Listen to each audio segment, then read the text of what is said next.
It's 10 o'clock in the morning and I'm about to set up for this evening's function, which is the wedding of Liz and Matt at an amazing venue set in the heart of Ashdown Forest, and that's Ashdown Park Hotel.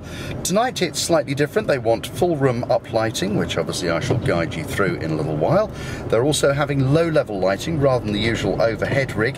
Everything's being set up around the dance floor and therefore it doesn't detract from the beautiful surroundings and stained glass windows. So here's the hotel and we're about to go and get set up.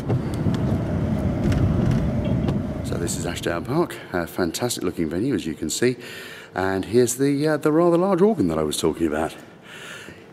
Yep, they don't get much bigger than that, so we'll have some lighting on that later. And down here in the nave behind me, that's exactly where we're going to be putting the down lighting all the way around that, so we'll make that pretty colours. We're also going to light the stained glass windows from outside. The bride and groom wanted red uplighting throughout the venue during the wedding breakfast and the daytime, and then they wanted the nave, the dance floor area, to have assorted colours in the evening to go with the disco. Here you'll also see dotted around just underneath the windows, that's where we put the lighting, both the uplighting and the moving heads and twisters and that kind of thing to give some effects. And here you can see the effect of night time. It's absolutely pitch black outside, but we've got the stained glass windows lit from outside with large floodlights.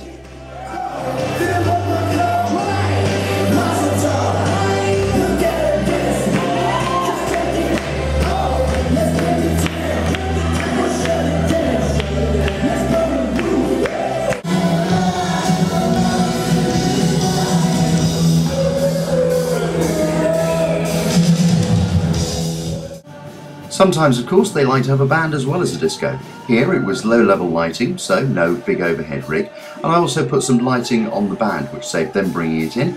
As I've got lighting in there anyway, it seemed to make sense.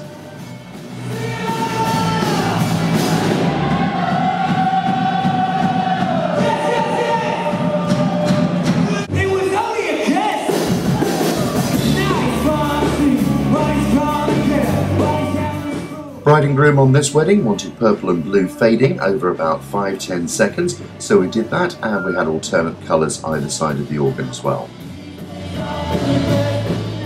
On to wedding number 3 at Buxted Park Hotel.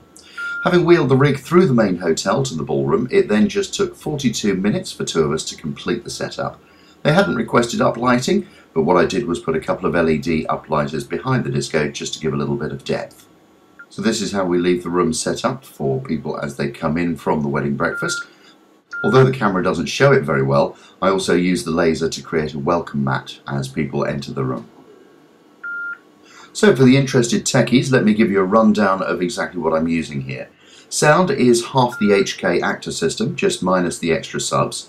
Overhead is 4 meters of pre-wired Astrolite trussing with a star cluster laser, a CAM DMX 120 laser, that's what's doing the welcome mat, 4 LED PAR 56, 2 Acme Cougar LED flower effects, 4 Stairville moving heads, and a mirror ball. The mirror ball spotlight is a 3-watt LED spot just tucked behind the star cloth. Speaking of star cloth, as you'll have noticed, 3/4 of it decided not to work on the night, and a repair I'll be sorting out later today. On the floor either side of the speakers there are 2 iMove colour washes, and on top of the speakers, my latest additions, 2 575 discharge movers.